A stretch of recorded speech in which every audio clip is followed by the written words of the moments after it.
Welcome to Manifested Publishers. Salamu alaikum mwanafunzi, mtazamaji, msomi wa lugha ya Kiswahili, na kukaribisha hapa kwa siku ya leo kwa ajili ya kusoma Kiswahili. Kile ambacho tutakuwa tukifanya ni kusoma hasa vitate. Mimi nitakuwa mwalimu wako Mogambi James ambaye nitakupeleka moja kwa moja hadi mwisho wa kipindi hiki. Kufikia mwisho wa hiki kipindi na kutarajia wewe mwanafunzi uwe na uwezo wa kutaja baadhi ya vitate. Pia hiyo ni baada ya kujua maana ya vitate na pia kutumia vitate vyenyewe katika sentensi tofauti tofauti, kutunga sentensi zilizo sahihi kisarufi. Basi kwanza kabisa wacha tuone maana ya vitate. Vitate ni nini? Mara nyingi umeweza katika mazungumzo yako ya kila siku, ama unasikia mtu akizungumza, unasikia kwamba kuna maneno fulani ambayo ametumia namna yanavyofaa ama namna ambavyo hayafai. Kwa ajili ya kutumia maneno ambayo yanakaribiana kimatamshi, yanatatanisha kwa sababu ya kukaribiana kimatamshi. Na hayo maneno ndiyo ambayo tunapata kwamba yanaitwa vitate. Ni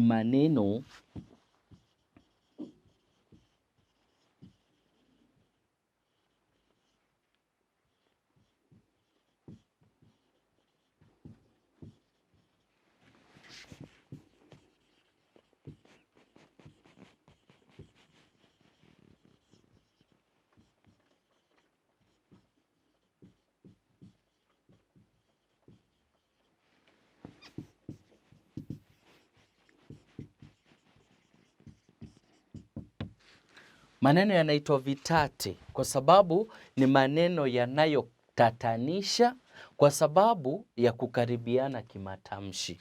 Unapoyatamka haya maneno unasikia kuna utata. Kuna namna fulani ambavyo maneno yenyewe yanaonekana kukaribiana kimatamshi.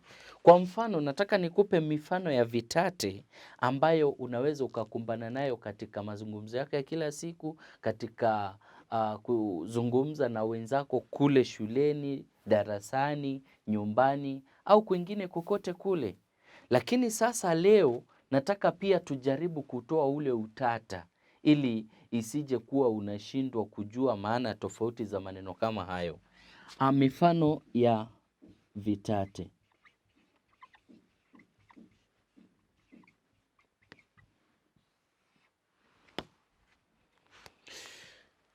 Bila shaka mwanafunzi umekutana na neno kama hili, chakula,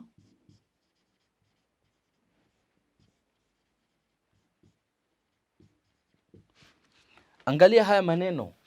Kuna neno chakula na neno chakula. Chakula kama anavyofanya kuku pale kwenye jaa ama wakati ambapo anatafuta chakula, unapata kwamba kuku anachakura pale kwenye jalala. Anachakura kwa sababu anatafuta kitu chakula. Anatafuta chakula.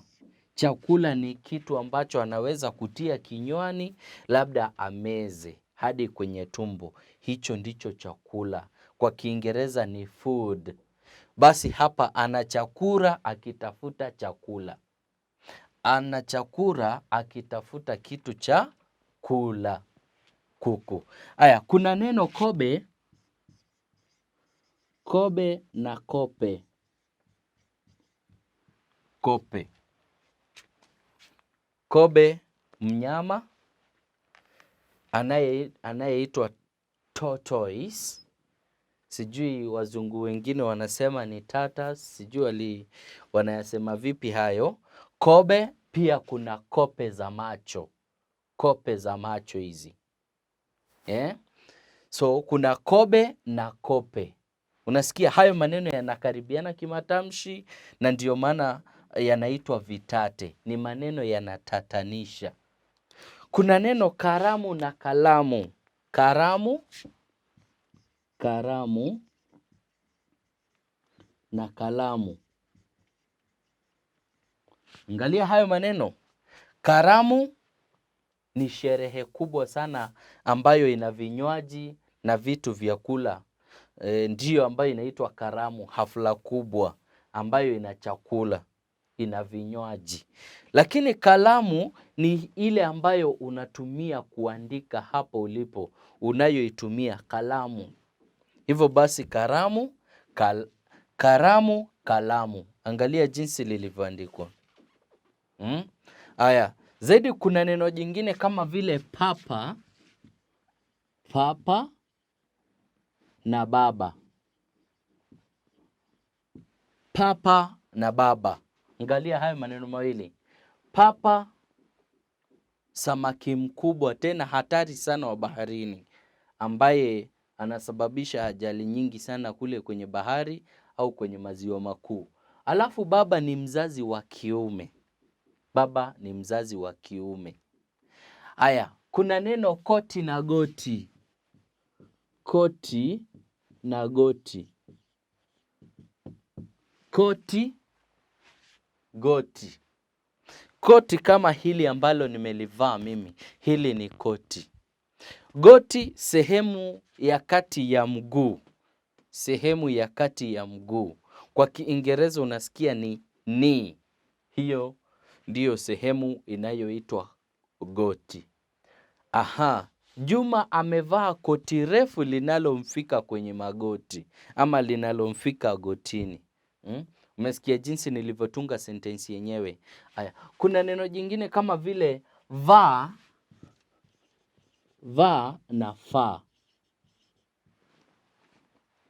Vaa, faa. Vaa ni kama vile kutia nguo mwili, kwenye mwili. Kutia nguo mwilini. Faa ni kustahili. Faa ni kustahili. Kwa mfano, amevaa shati dogo linalofaa kuvaliwa na mtoto mdogo. Amevaa, yani amejivisha shati dogo ambalo linastahili kuvishwa mtoto mdogo. Basi ni amevaa shati dogo ambalo linafaa kuvishwa mtoto mdogo. Zaidi kuna neno vua, vua na kuna fua. Fua. Vua kama tunavyofanya samaki, tunawatoa majini. Huko ni kuvua samaki. Umevua samaki kutoka majini. Kisha tunafua. Fua ni kusafisha au kuosha kama vile nguo. Hivyo basi unaweza ukasema kwamba baada ya mvuvi kuvua samaki, alienda kufua nguo zake kwa kuwa zilinuka shombo. Kufua, kusafisha. Pia vua ina maana ya kutoa nguo mwilini. Hivyo basi alivua shati lake akaenda kulifua. Kufua, kusafisha. Kusafisha. Haya, zaidi kuna maneno mengine mengi. Hebu fikiria neno kama hili. Kuna jana na neno chana. Jana na neno chana. Jana, chana. Jana ni siku kabla ya leo. Siku kabla ya leo inaitwa jana. Yesterday. Siku kabla ya leo inaitwa jana. Chana nako ni kule kutengeneza nywele kwa kutumia kichana. Wengine hukiita kitana. Basi kichana, ulitumia kichana kuchana nywele jana. Ulitumia kichana kuchana nywele jana. Hivyo basi kuchana, chana ni kule kutengeza nywele zako. Jana ni siku kabla ya leo. Haya, tuna neno changa. Changa na pia janga. Changa, janga. Changa, janga. Hebu angalia. Changa kumaanisha kwamba ni dogo, mwenye umri mdogo. Changa ni mchanga, mtoto huyo ni mchanga. Janga nalo ni taabu kubwa sana, ni balaa kubwa, janga, matatizo ambayo yamekumba mahali fulani ama yamekumba mtu fulani. Kwa mfano baa la njaa ama janga la njaa. Janga la njaa limewaangamiza hata watoto wachanga. Janga la njaa limewaangamiza hata watoto wachanga. Nafikiri hadi hapo unapata zaidi kuelewa. Tuna neno bawaba.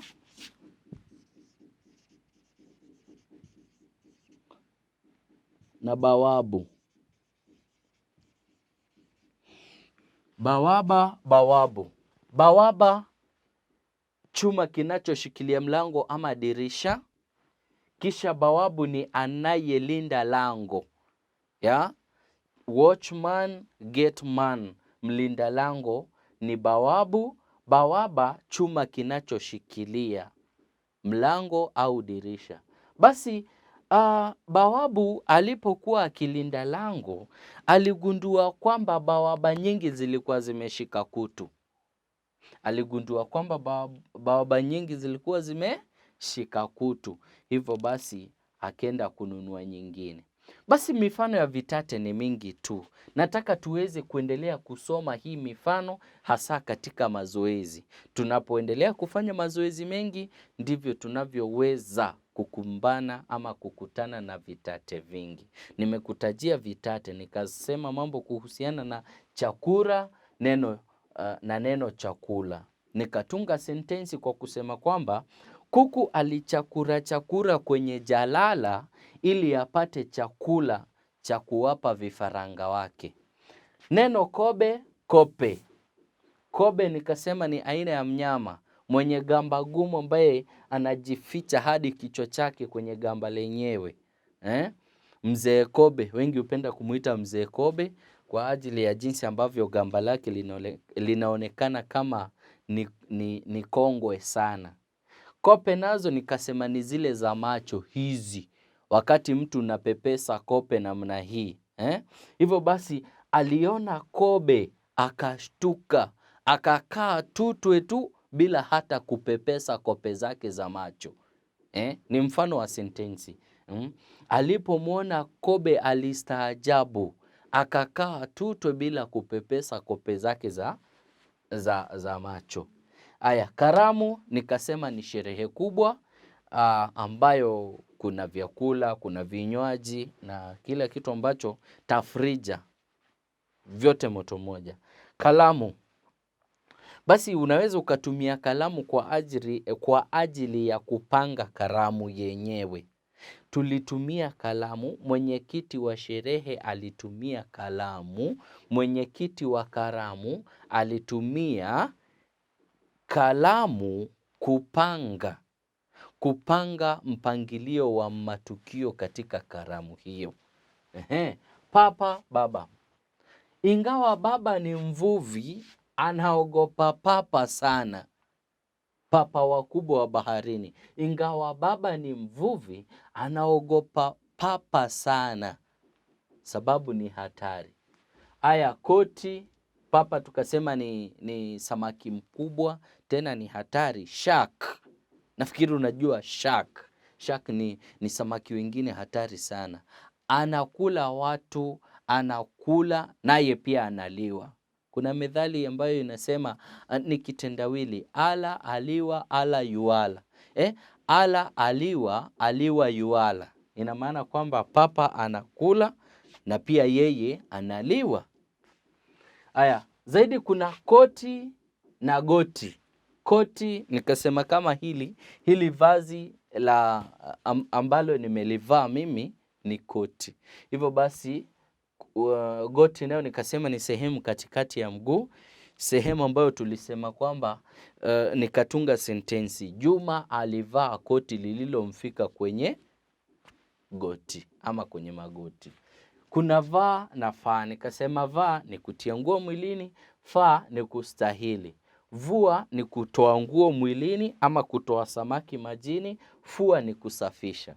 Nikataja neno jana ni siku kabla ya leo, kisha chana ni kutengeza nywele kwa kutumia kichana. Changa ina maana ya dogo. Alafu janga ni matatizo. Janga la njaa, baa la njaa. Changa nilikuwa nimeshaeleza dogo. Bawaba nikasema chuma kidogo kinachoshikilia mlango au dirisha. Bawabu naye ni mlinzi ama mlinda lango. Basi hayo tu ni machache kati ya mengi ambayo unafaa kukumbana nayo, kukutana nayo katika soma zako za kila siku, katika mazungumzo yako ya kila siku, na nakuhusia basi wewe mwanafunzi, mtafiti, msomi wa lugha ya Kiswahili, fanya mengi zaidi, fanya mazoezi zaidi, ili uweze kujirakebisha na vitate tofauti tofauti. Kwanza andika hili zoezi kwenye hilo daftari lako. Zoezi hapa.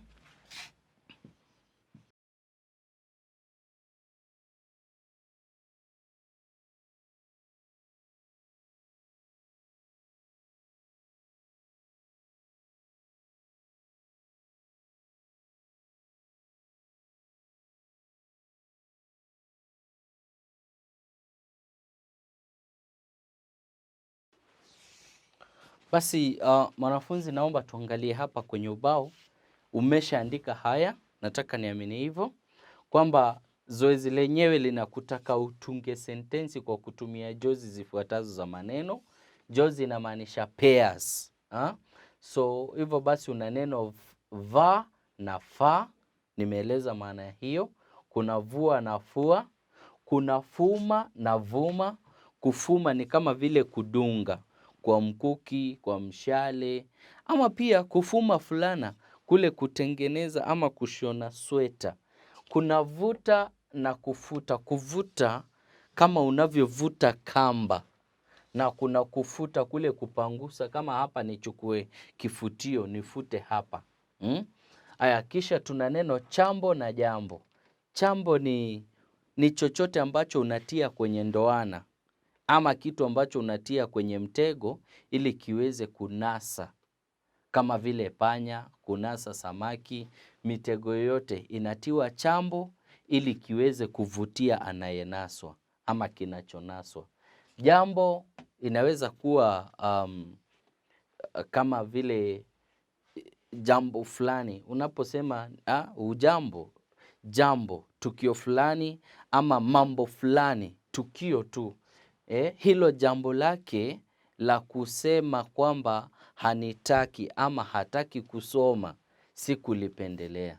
Jambo, tukio, kisa na kadhalika. Basi naomba kazi yenyewe uifanye kabla ya kupatana katika kipindi kijacho, tutakapopatana katika video nyingine kama hii. Nashukuru kwa sababu ya kuandamana nami tangia mwanzo hadi sasa hivi. Shukran kabisa.